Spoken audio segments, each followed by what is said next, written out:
Well, I am very fortunate now to be joined by Stephen Frost, head of production for Digital Eclipse, helping to oversee all projects at Digital Eclipse, including the interactive documentary, The Making of Karateka. Stephen Frost, it's your third time on XEP. How are you? I am doing well. Thanks for having me on board and visiting again. Always love to chat with you and folks interested in what we do here at our little studio at Digital Eclipse. And yeah, excited to talk about what we're sort of working on, especially with the upcoming release of The Making of Karateka.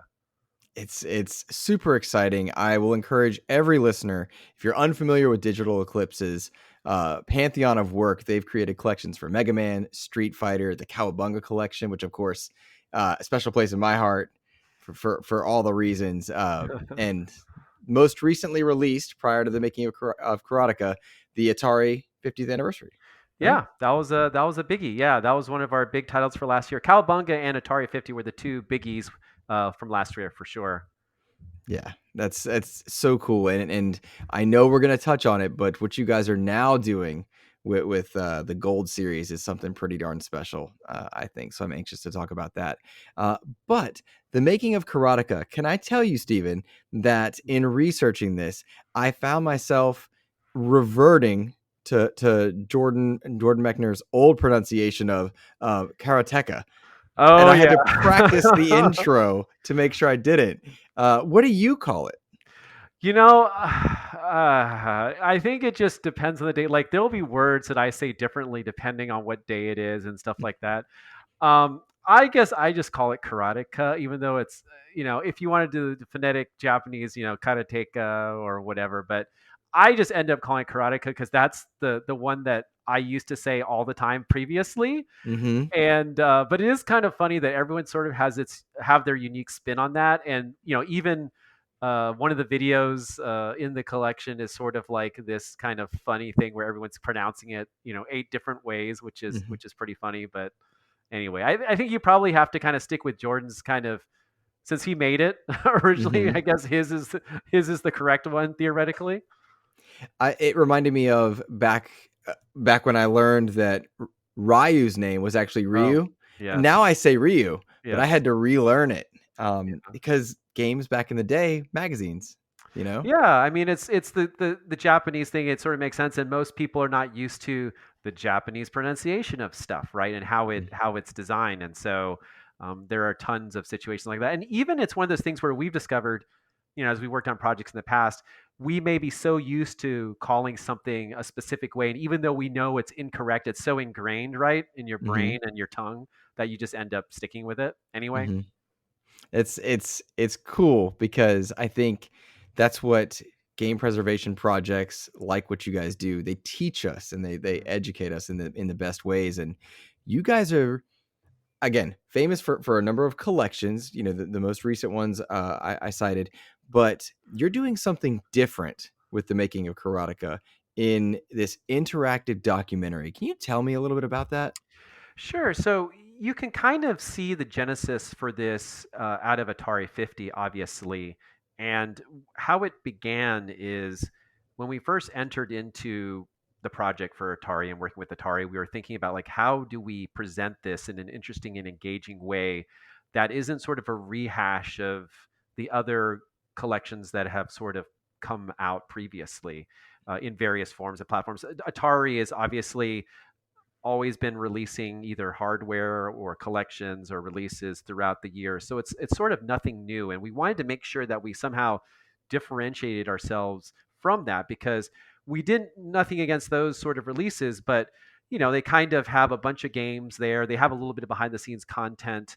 But they aren't really diving very deeply into the company or the games themselves and things like that. And so, what we wanted to do organically, as far as that, in order to differentiate ourselves, was really go in and spend time on each game and as well as the company and kind of provide this what we call the contextual historical contextual situation behind everything, right, so that people understand not only why these games are important but why you should care about them and why you should care about the company, right.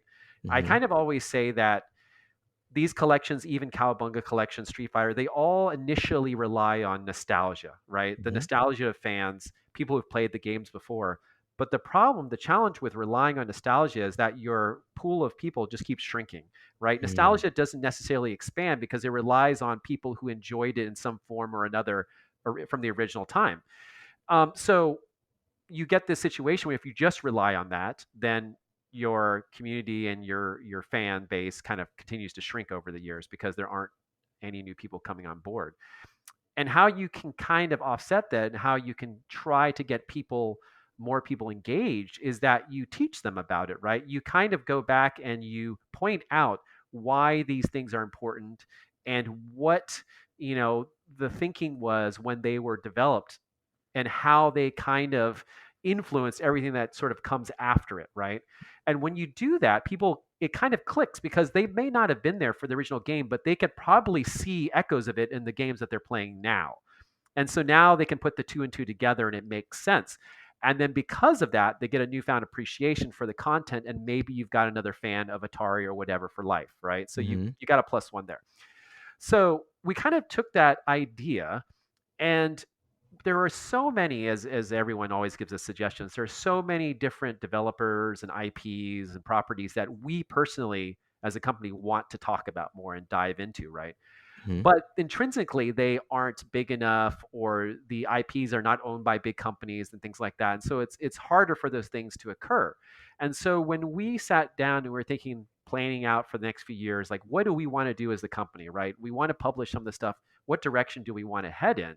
And the thing that kept bubbling to the surface is like, well, let's go after the stuff that we intrinsically care about ourselves, right? The things that we grew up with, or the things that influenced us throughout our careers, or IPs that when we were kids we played them, and we see the evolution of how that has influenced the industry and games coming after it.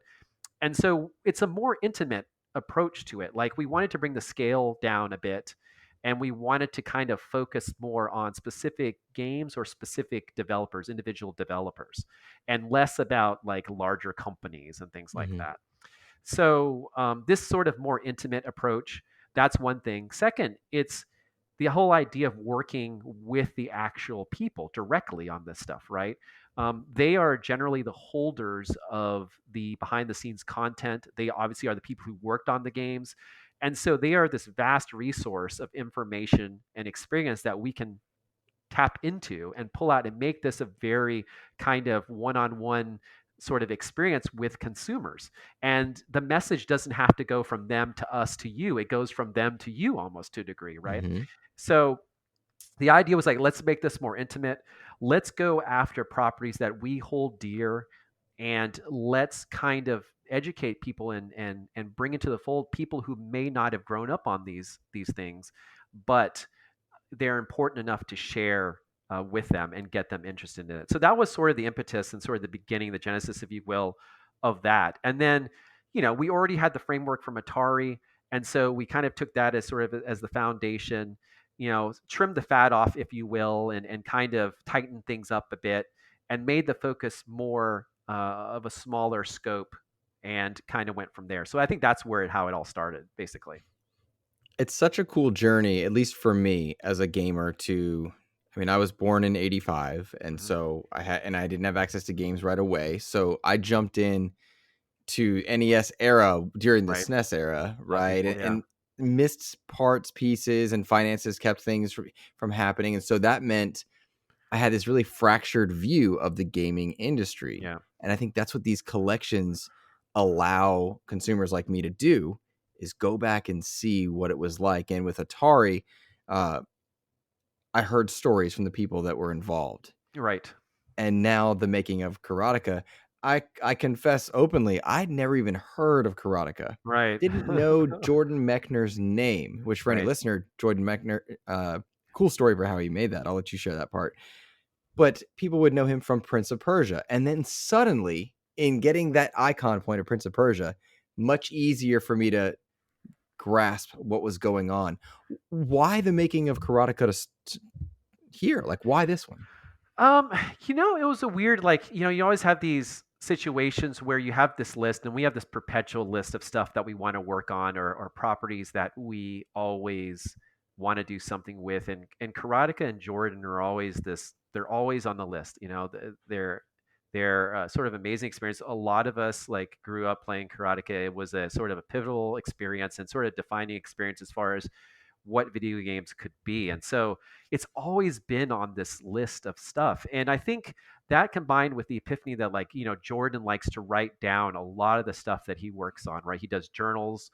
He's a meticulous sort of note taker.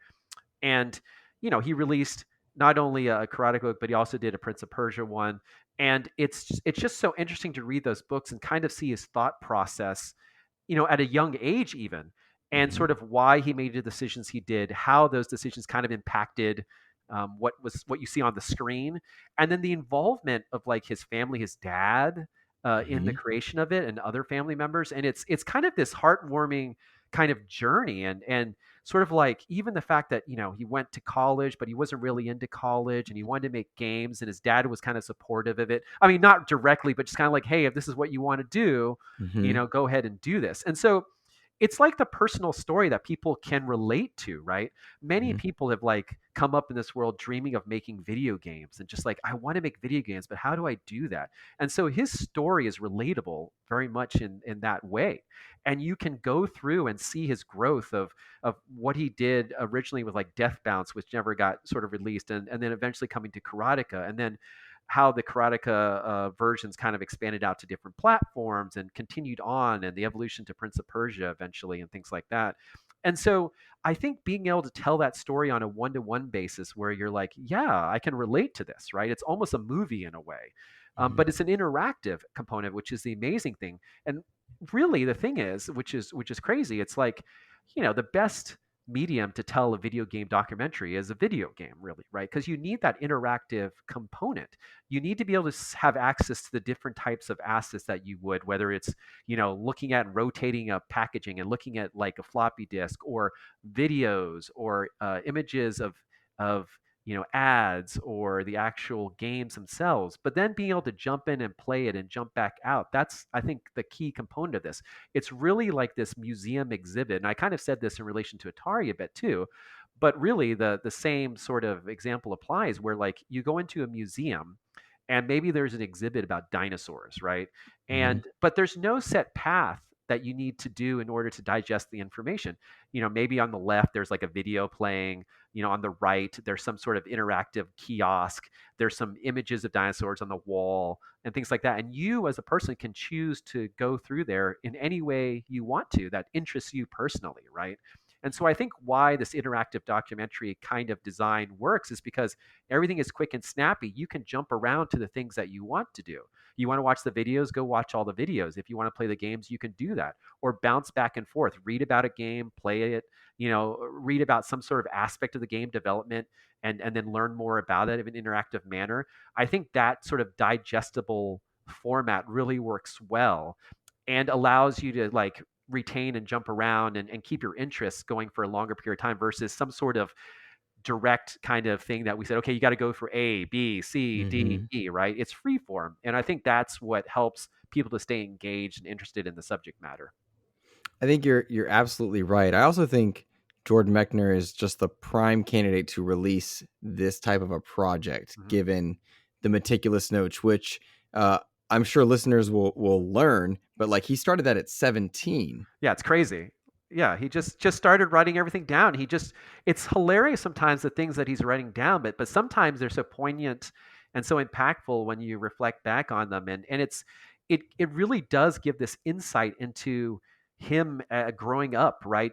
Him growing up, maturing as an adult, but also maturing as a game developer, right? Mhm. And how those things are intertwined, and his experiences that he had that impacted him. And so again, it's kind of like it's the human story. It's kind of like this kid who just wants to like make games, and you see where it ends up, right? You kind of see where it's going, like, hey, that could be me. It does happen to people, right? It's sort of like the Spider-Man story in some way, right? With Yeah. irregular strategy, but it's still this relatable kind of experience. And so being able to take those notes and those journals and sort of put them into an interactive experience, I think only ups sort of like the interest level and the ability for people to understand and engage with it. I think that's been the standout element of researching Karateka, the making of Karateka, is that human aspect, Hmm. right? Like learning Jordan's story, like filming his father, Right. right? Uh, Understanding for me as somebody who didn't even know what Karateka was, that this was meant to be a cinematic game.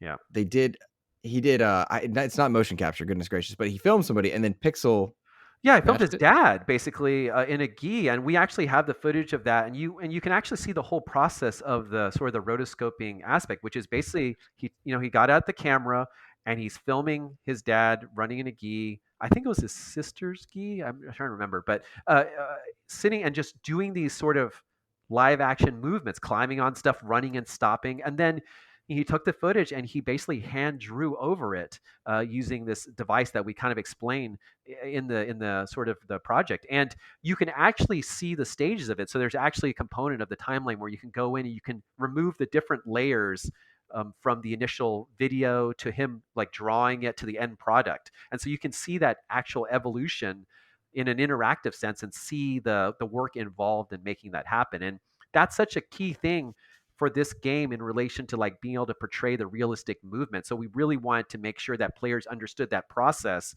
in an interesting and interactive manner.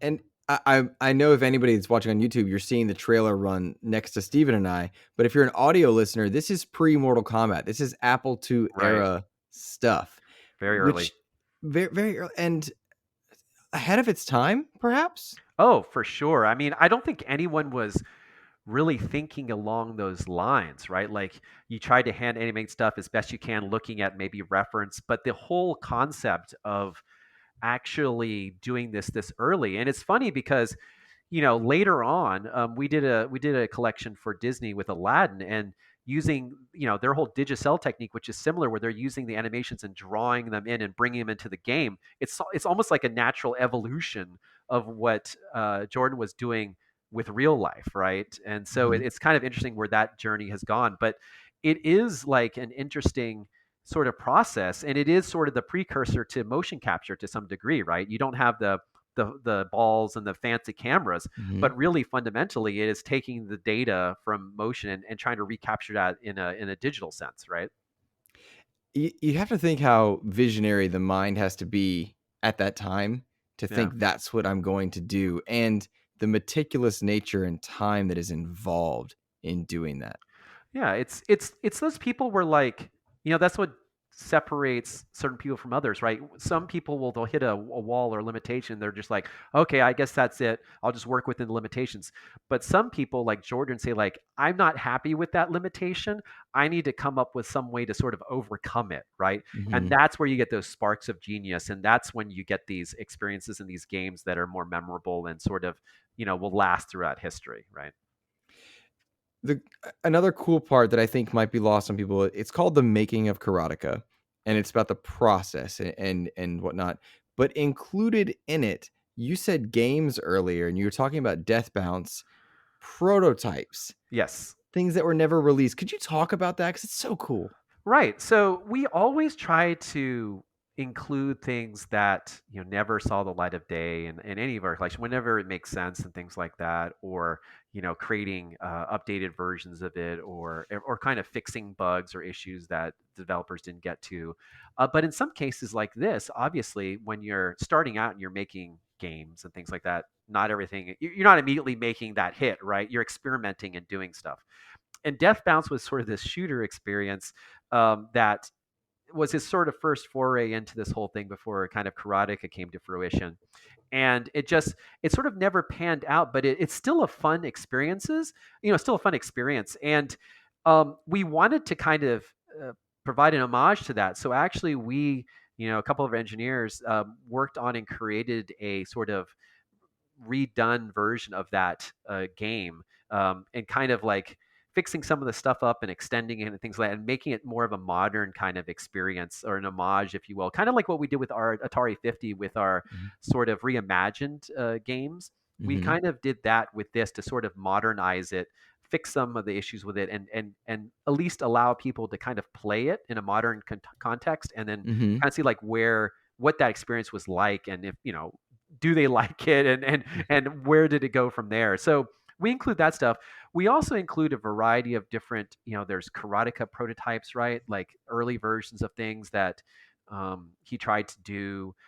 There's a lot of behind the scenes stuff like characters or enemies in the game that were never included that we included in the remastered or sort of one that Mike did for it. So there's a sort of remade kind of updated version or reimagined version of Karateka in here as well that Mike has done, sort of capturing the essence of the original Karateka games, but then also adding in improved visuals.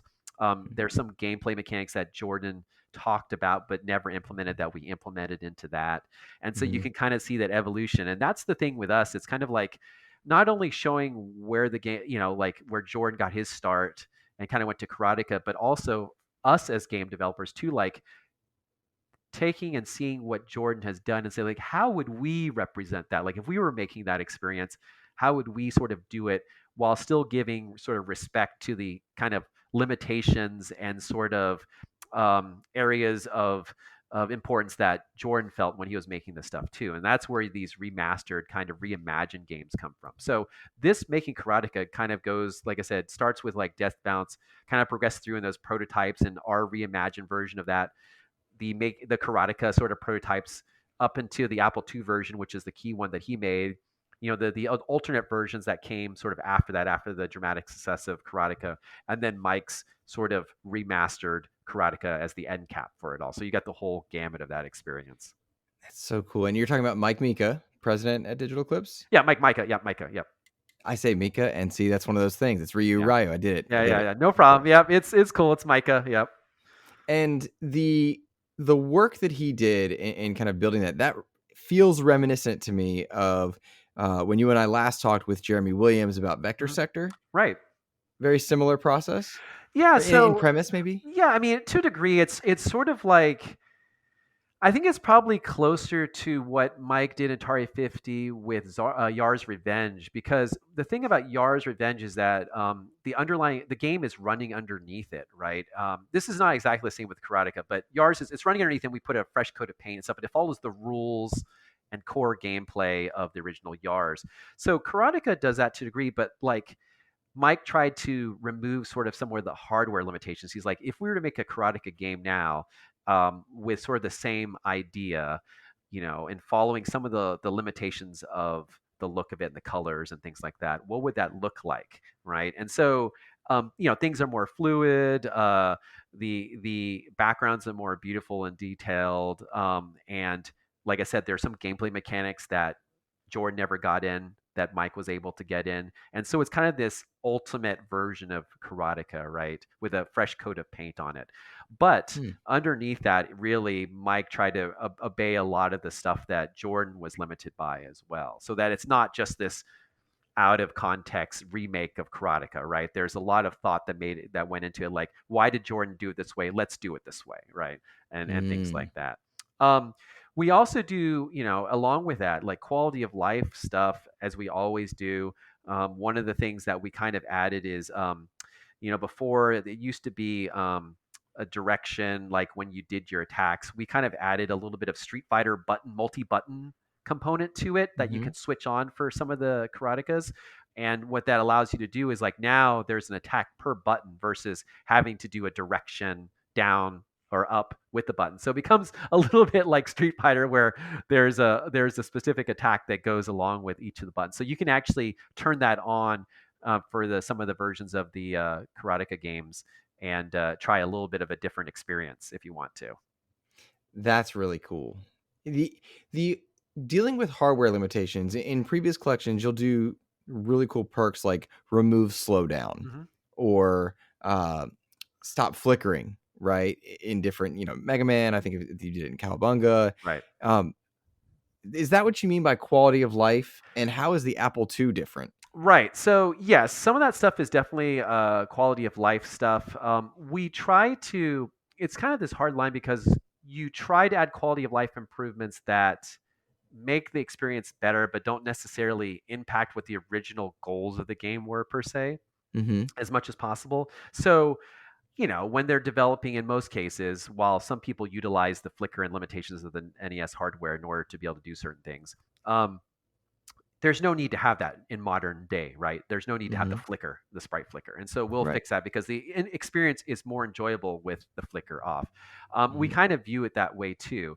Um, and so with each game that we do, we kind of evaluate, is it deliberate this way? Is it sort of a hardware situation, or some other kind of limitation? And what it boils down to, what we always ask is, what is the intention of the original developer, right? And that's what really impacts it. So if we feel that this was designed to be faster, then we may make it faster because of the hardware limitations, because we feel that the developer wanted that way. In fact, for our next follow up to Making of Karateka, there literally are some games where the hardware that is on is so slow that the rendering is so slow that you sit there for a long time originally back in the day to play this Mhm. experience. Nowadays, that doesn't make any sense. So why not speed it up, Mhm. the rendering of stuff, so that you can actually play the game in a normal speed kind of scenario, right? So for Karateka, we added our typical kind of quality of life stuff that you may expect, in these collections. And sometimes we throw in rewind, or sometimes we do watch movies, right? Like, so Karateka, you can watch Mhm. someone play it, for example, and skip around and things like that if you want to. So we definitely include that stuff. Um, we kind of left the core games mostly by themselves. Like, we didn't touch them too much because we felt that that was really the original experience that people had back in the day, and we wanted people to sort of be able to experience it the way it was intended to, but also kind of look at stuff like, you know, Mike's remastered kind of Karateka, and have this juxtaposition of like, this is how it was, this is our natural evolution. What do you guys think about that, right? Gotcha. That's it's so cool to I just love hearing the process. I know I gush about it, but it's fun for me just to like hear about the stages of production and whatnot. I am curious. It makes sense to me that you'd be able to put a collection out for Mega Man, for Street Fighter, Hmm. but Karateka for Cowabunga. But, Yeah. Karateka's old, and Right. that was on like floppies, like Yes, multiple yes, floppies. it was. How did you get the data, the ROM, I guess you Right, would? I don't even know how that works at that stage. right. So, fortunately, it's a mixture of stuff. So, like, obviously, generally, the people we work with, we have that stuff, right? Or we have, between a lot of us, we have like quite a bit of coverage across the video game industry as a whole, right? Whether it's like ROMs of stuff or things, we have a lot of devices here where we can rip ROMs from stuff, or we have Like systems in place, of taking like data from disks or cartridges. does that imply like your personal collections, like a copy of this game or that game? Yeah, I mean, so a lot of us are collectors in general, right? Mhm. So, especially Mike, who, if you ever see his office, is an amazing office, but he collects back to like the early days of like even PC gaming and Apple II and C's for like, I'm mostly like retro consoles. I have a pretty vast retro console collection and things like that. And other people focus on like classic hard PC hardware, classic console hardware. So, like, amongst the company, we have a very pretty good coverage of many different computer systems and many consoles and games and stuff like that. Um, and so, as part of the process for a lot of these things, what we will do is either get prototypes and stuff from the original developers, like Jordan, right? Or we will go through and we'll basically, using modern technology, like rip the data from the actual discs or things like that. And so it's a depending on the process, it's a multi-process kind of scenario, and it depends on the platform. So oftentimes we try to grab it ourselves so we know it's accurate, or we get it directly from the source, like Mhm. Jordan, so we know that it's accurate and things like that, as best we can. And yeah, mostly it either comes from our sort of collections, or we go out and buy stuff. We dig out, we go and try to find prototypes, or dig things out and then buy them and then rip them, or we get them from the original developers. That's that it's cool that you guys are so connected to the history of games in that way. It also makes me think how fickle the history of gaming and tracking it can be. If Oh, there's a gap in the collection, yep. or whatnot. Am I correct? And I'm shooting from the hip on this one. Am I correct in saying that you guys are close with the Video Game History Foundation? We Like, are, yeah. Frank is actually in our building. His office and the sort of the library is in our building on the bottom floor. And so, yeah, we definitely work closely with him. Frank used to be a bit more involved in some of the early stuff, Mega Man and things like that early on, SNK 40th. He's also a great resource, and we bounce stuff off of him. He bounces stuff off of us, so it's a great sort of relationship. And he also has, because his sort of foundation is really focused now more on like the ephemera, so like the magazines and the physical things that came out mm, in association with games. That helps out a lot because sometimes he will know people and things like that, because really we're starting to get to a point where, for the most part, the digital preservation of the actual games themselves is going well, right? People are doing mhm. that. Now it's this battle for the things that came out alongside the games, right? It's the manuals, the advertising, the reviews, things that give, like I said, the historical context about this game. So if you're researching a game, let's think 20 years from now, you're researching a game that's come out today, what will we be able to provide you as far as the worldwide landscape of when this game was launched? What impact did it have? What were the materials and that were presented? What were the TV commercials or ads that came out? Right, these are all important components of the puzzle. So it's great that people are starting to get involved with that now, and that's a big part of what we do as we continue to grow. Right, it's not just the games themselves; it's like the advertisement or the magazine ads, or or like the posters that get given out or things like that. And now that Frank and other groups are sort of focused on that, having them involved and being a part of that is always invaluable. That's the part I think that, because I'm a big fan of playing old games. Like, Right. Antstream gave me access to Oh that, yes, but yeah. then in Cowabunga, I'm able to scroll through and see promotional material and guides and stuff. Like Yeah, that's and the you're to that point, not to interrupt, but like Cowabunga, like I'll call out a thing that we try to think about the future. So Cowabunga, for those who don't have it, has a search engine basically in it, and you can actually go through and check box like pizza. How many times does that appear in different advertisements or covers? And quite honestly, most consumers are not going to utilize that feature, right? It's not a practical feature. But let's imagine in the future that someone is researching turtles or interested in doing something about turtles. Now they have something that they can pull off the shelf, load it up, and do a search for different characters or items or covers and spit out all of this artwork and stuff that pertains to that particular topic.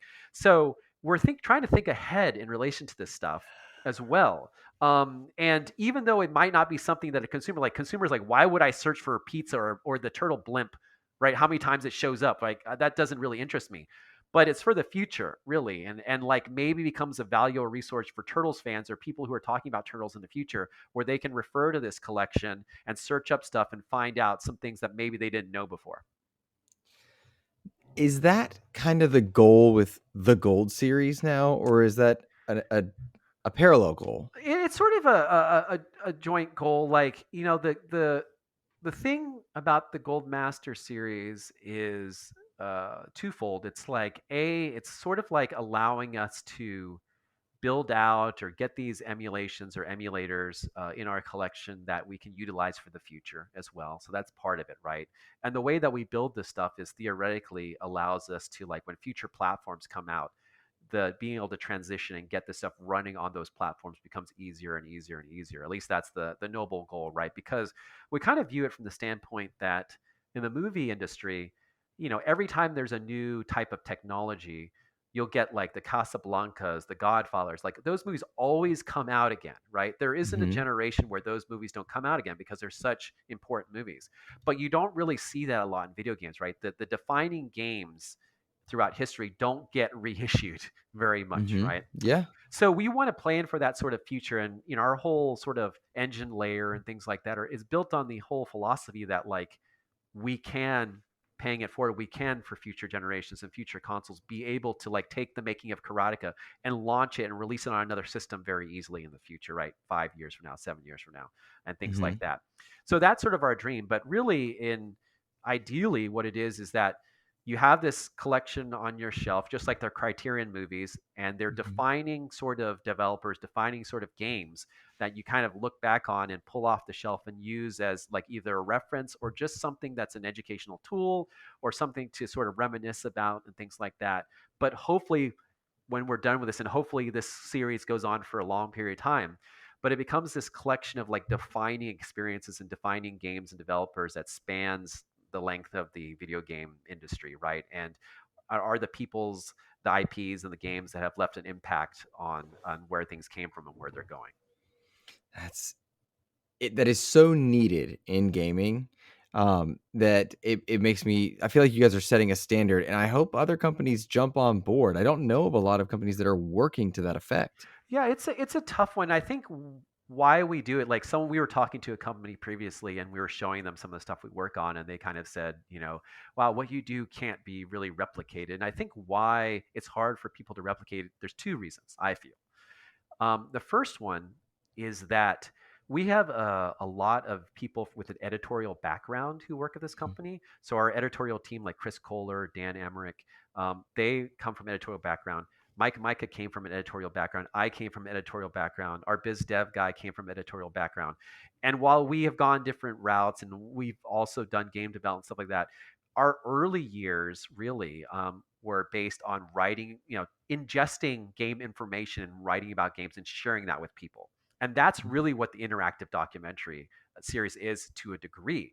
And so, since it's a strong editorial focus, you don't have a lot of companies that have a large number of people who are editorially based in the video game industry, right? Who came up mhm, writing about that stuff and understand that.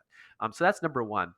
And number two, and this will be a little bit cheesy, but we choose kind of the stuff that we work on because it's stuff that we are personally interested in working on.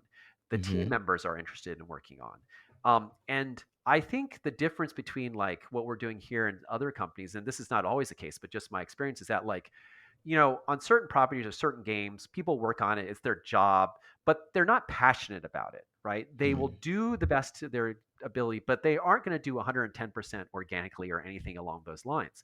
We carefully choose the things that we do because we want everyone involved, from like the artist to the engineers to the producer to everyone, to be personally interested in the topic that we're discussing or covering. mhm, And when you have the entire team, in some way intimately sort of interested, or they grew up with it or some other aspect, they tend to put more of themselves into the product, right? They mhm, tend to put forth 110%. So when you have a team that's all passionate about a product and want it to be the best thing that it can be, some magical stuff starts to happen out of that, right? mhm. So I think it's those two main things that really help drive the quality of the products that we do and what we're doing, and why it's sort of hard for other people to kind of match it to a degree. It makes good sense, and it makes me hope that we have similar interests when I think about the games that I want, you know? Um, I do have some listener questions for you if you're up for them. Sure. Yeah, we had a couple people write in over on socials that are excited. Uh, one I bet you would expect, and I'm going to condense one of them because Wasabi and several others were asking about: are there plans already for which franchise is next in the Gold series, or which is the next Digital Eclipse, either collection or Yes. the next project? A lot of people are asking that. Yeah, for sure. So, yes, the second volume is well underway of the Gold Master series. And it's we'll talk about it later, but it is actually much bigger than this Karateka, the making of Karateka, Mm, scope wise. And it's just because, as with sort of everything we do, when we go into it at the beginning, we're not quite sure what the story is that we're going to tell yet. Like, and sometimes the example I give is Atari 50. Atari 50, when I first imagined Atari 50 with the team, it was only 50 games, like 50 mhm, games, 50 years. We thought that's manageable. We didn't want a bunch of games because previous collections had a bunch of games, and you start to just like get it's just too many games. mhm, But as we were progressed along in development and we really started discussing every single game, it kind of grew to 103, right? Which is the mm, amount that we kind of felt that was needed to tell the story that we wanted to tell. And that's how everything starts. It starts with like, okay, these are the games that we know we need. What is the story that we're telling? And then we adjust things as we kind of go along. So the second volume is sort of similarly like that. Like we started thinking about like, how do we tell this story? initially, and it kind of grew and like, well, we need this to really tell the full story and stuff like that. So it is a bigger scope experience than the making of Karateka. It's I think again it'll be sort of a release that while some people in the world will be like, yeah, this is awesome, I know this and things like that. There'll be other areas of the world where like we're not too familiar with this, right? Hmm. It'll be a learning sort of thing for us. So yes, that's coming along.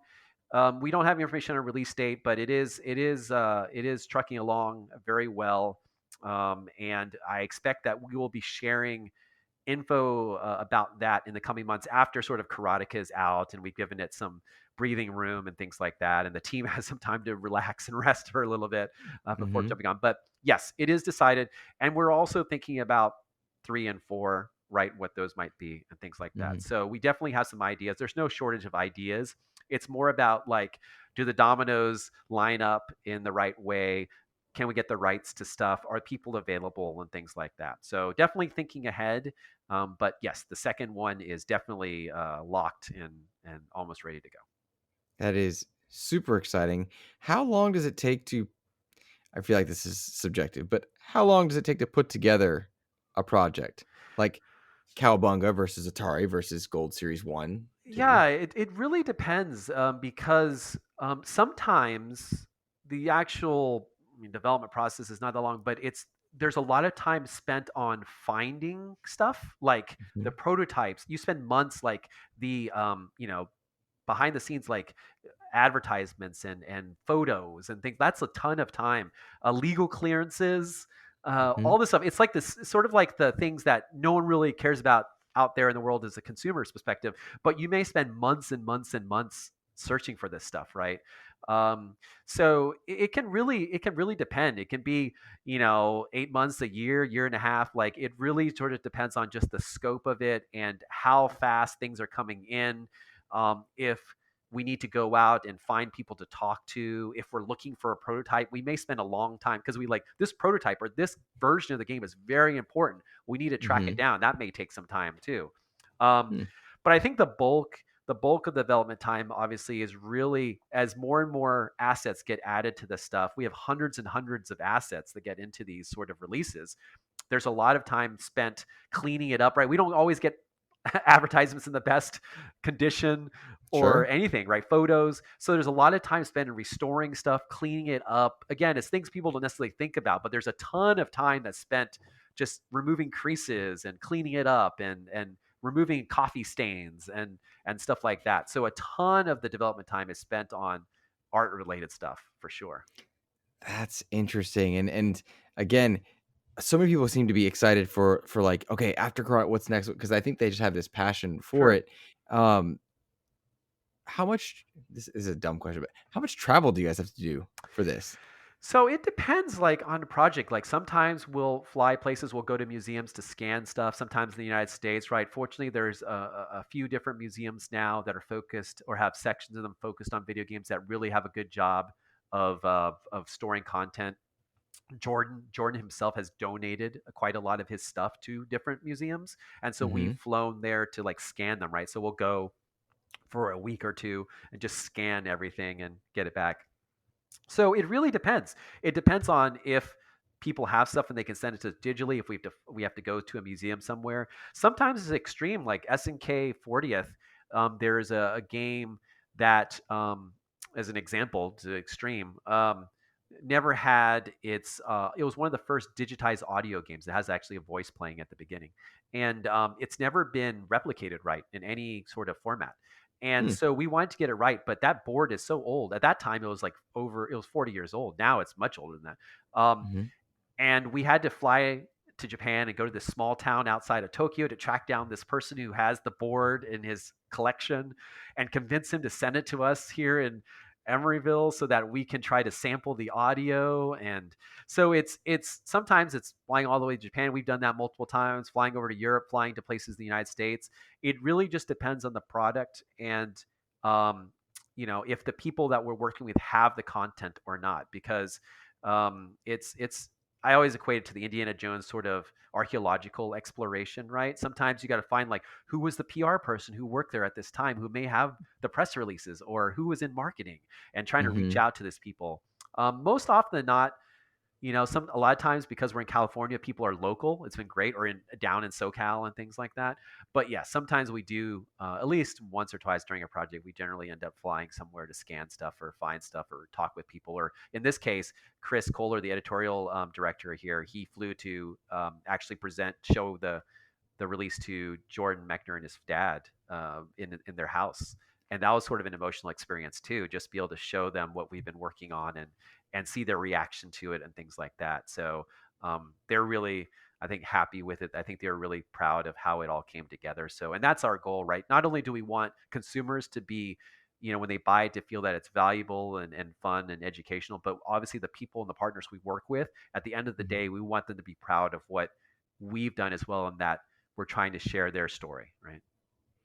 That's the coolest thing, and I can only imagine the emotion that comes in for you guys, whether it's a project you're very passionate about personally, or you're experiencing like the creator, like Jordan Mechner and his father, and the journey that they went through to make it, Right. even at 17. Yeah. It's Um, crazy. It's crazy. But that's the stuff that is rewarding, to be able to say like, hey, the stuff that you did was important. We appreciate it. We appreciate you. This is sort of our tribute to you, right? mhm. That's amazing. Have you seen a big an interest as you guys have created these collections, and have you seen gamers adopt a bigger or stronger interest in game preservation, or is it getting harder? I think that there is, just in general across the industry, a bigger awareness of it. I think the Video Game History Foundation released a report recently too that kind of talked about how many games have been lost, or how much has been lost to history, right? Which is just a sad thing. So I think Mhm, more so than even a few years ago, it's at the top of people's minds. More importantly, people in the industry, right? People who are working on these games, they're like, maybe I should keep that, right? There is this conscious awareness now of like, this artwork that I've done, or this that I've done, maybe I should keep it and not throw it away. So I think that can only help us years from now. And so I think that is a good sort of thing. I also do think that there's a lot more people who are starting to be interested in the roots of this industry and where it came from, right? Whether it's Atari, SNK, folks like Jordan, etc. Like there is this growing desire to have an understanding of like where things came from, right, and how they mhm, impacted things now. And I think those are the most rewarding things. Every time I see someone, I've mentioned this before, but like who says like, I wasn't interested in this thing, but the way you mhm. guys presented it was such a great way that I bought it, and I love it, right? And that's amazing. That is an amazing thing. And not that we would go down this route necessarily, but eventually, like being able to create experiences that maybe are like taught in schools Mhm. or colleges, where you're like, this the rise and fall and rise of Atari as a part of a class thing, and being able to do that by going through Atari 50 and playing the games and reading about it, that's kind of a powerful thing. And who knows where it can go from there, right? This is the start of it, but maybe it does grow from there, and you start to see more and more people adopting this kind of idea and philosophy. And overall, as an industry, we just become better at preserving this stuff and thinking about this stuff moving forward. I hope so, because in previous interviews, we've talked about PlayStation Plus, Xbox Game Mhm. Pass, subscription services, and the Right. impact they can and can't have on games. Um, Talked about cloud gaming and how that is and isn't Right. good, Right. and whatnot. And so I hope that that interest and that awareness seems to make its way through, because there are games that I can never play again. You Very know? true. There's a lot. There's a lot. Yeah. We've answered a ton of the questions from French Toast and Pedro and Damien and Wasabi that wrote in, but I do want to get a couple more of these specific to the making of Karateka. Um, Mike Mika burned some of my excitement for he answered some of these already. Oh, How many achievements will be available? Will there be local co-op or versus for Karateka? And will it work on yeah. Steam Deck? So, achievements, I'm trying to remember. It's like 18, 19, 20, somewhere around that ballpark. I think Hmm. 18 to 20. I can't remember offhand. It's been a while since I looked at the achievement list for that. I think it's around 18 or 20 achievements. Mhm. Don't kill me if I'm wrong. I think it's around that ballpark. Mhm. Steam Deck, yes, we always try to make sure things work on the Steam Deck. Sometimes we get dinged for like the text sometimes because it's hard Mhm. because we sometimes have to display so much text and it needs to be a certain size, character size for Steam Mhm. Deck to fully approve stuff. But I think everything that we've ever released works quite well on the Steam Deck, and this including this as well. The question about co-op, no, no co-op or anything like that. I'm pretty sure that Mike had thought about it. We had discussed some elements of potentially doing, you see like this inspiration from like games like Karate Champ and things like that, like where there's like dueling or two people co-op going through it. So I think we molded over, but the schedule for this one didn't work out for that. Who knows? Maybe in the future at some point. But I think we really just wanted to focus on the core single player experience, which is what Jordan's initial desire was as well. So. Very cool. Now, what platforms is the Making of Karateka arriving on? Right. So it's on everything. So Switch, PS4, PS5, Xbox One, Xbox Series, Switch, and then it'll be on pretty much every major PC store. So GOG, Steam, and Epic so far. There might be more, but those are at least the main three. Awesome. Awesome. And the release date? It is coming. It is this Tuesday, actually, for Karateka Tuesday, which is the 29th, and it's exciting. Every version will be out. We were a little bit concerned about Switch because it was running a bit late due to submissions, but the US Switch will also hit on that day. Unfortunately, for I think Europe, it's going to come just a teeny bit later than that. If you're in Europe and wanting the Switch version, apologies. We just had some issues with getting it through Nintendo at the tail end there, and so hopefully you don't mind waiting a few more days. But for most people, it'll be this coming up Tuesday, the 29th. Awesome. Awesome. Stephen, I take a great deal of pleasure in getting to learn from you, getting to learn from Digital Eclipse overall. And I appreciate you taking the time today. Um, we've already said where to find the game, but let people know where they can find you and the projects that Digital Eclipse is working on in future. Yeah, certainly. Main place is of course the digitalclips.com website. You can sign up for a newsletter. In the past, we have tended to send out free games that we kind of make on the spur of the moment. So you may end up getting some free games here and there if you do subscribe to our newsletter. And we don't spam a lot. We only send it out every so often when something important is happening and related to the company. If you prefer, obviously, the other social sites, we're on every social site. I think if you search up Digital Eclipse, Twitter, it's Digital Eclipse, Blue Sky, we're at everything. And I'm Frostman007 on Twitter. That's my main point of contact if you ever want to reach out to me. But yeah, come to our website, sign up for the newsletter. That's probably the best bet, and where you get the latest info and news, and you may get some cool, interesting rewards every so often too. Very cool. Well, listeners, viewers, thank you for checking out the interview, checking out XEP. Please go support Digital Eclipse and what they're doing for game preservation. And with the Gold Series, it's fantastic. Have a fantastic rest of your week. Take care. Take care. Bye.